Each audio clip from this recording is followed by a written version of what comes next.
We're over here at the CCA Workbench, Dave, and we're talking about rigs and techniques. Certainly, we're talking about braid. This is a technique. Yeah. Well, I was up fishing with Pat Deneen a few weeks ago over Christmas, and he showed me a really cool thing. You know, when you're using braid, you get these little loops in it a lot. Right. I mean, no, I don't care what kind of braid it is. I've used every kind, with every kind of spinning reel, with every kind of guides, using different lures.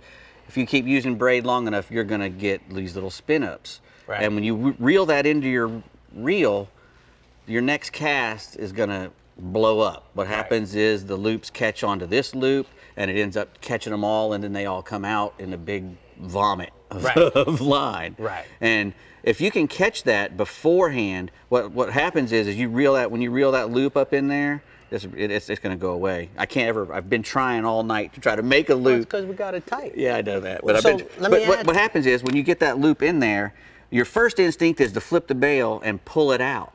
Yeah, and you got 3 lines, and they all getting more and more. Exactly, and it keeps getting worse and worse and worse. So what you have to do instead is keep the bail closed and back off the drag, and then pull it out the side through the roller bearing. Oh, so instead of pulling all the loops off, you're just pulling the slack line. And then that whole knot will eventually come out through here, but it won't keep making more and more mess as you go along. That will save you so much time. That little thing that I just said right there, where you're using braid, that is just a huge tip, because if you see it beforehand, you can keep it from getting into a big mess.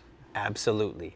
The other thing that happens too, Dave, and I want to point this out, is when you're dropping, say you're dropping on a wreck, or say you're casting, when the lure hits the water, a lot of times guys will let the line continue to fall off. Correct. And then when they reel, they don't have the weight of the lure or the weight of the bait holding tension. Correct. So there's a period of time that when you're winding, it's going on real light. Right. And 10 casts later is when the disaster happens. Yep. And what you have to do is, when you're using any kind of lure that let's say a popper, like a chug bug, I put that chug bug out there for that reason. If you're using a popper and you're winding on slack, you have to be careful. First of all, when you fill it up, you need to make sure you follow the manufacturer's directions and get within 1/8 inch of the top of the spool. Don't keep filling it until you're at the very edge. It'll cast really good the first 2 or 3 times, but then it's going to be a mess. And braid, the longer it's on the spool, the more it behaves. Brand new braid is kind of like brand new mono. Right. It holds a little bit of a memory when, after it's a little bit of ages on it, it holds no memory at all, which is why we're using it. And most braid is colored. And what happens is all braid comes out of the manufacturer white. And so what we do is we add dye for our own personal preference. Well, it's good. We can see the line too. Yellow, that's correct. Some of it's lime green. Right. That dye has a tendency to be sticky. And that's why the white lines throw about 10% further. Right. And what you can always do to keep that from happening is to flip your bail by hand. Yes, a long time ago, I said something to a fella. I said, a reel manufacturer came out with all these new spinning reels where you had to flip them over by hand. I was like, nobody's going to do that. That's crazy. Right. Well, I was the idiot.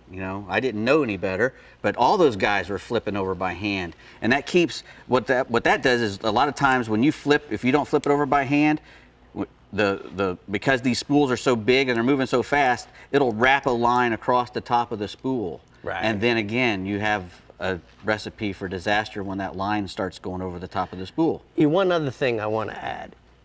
When you're reeling, guys, remember this. You make that long cast and you have all this slack line.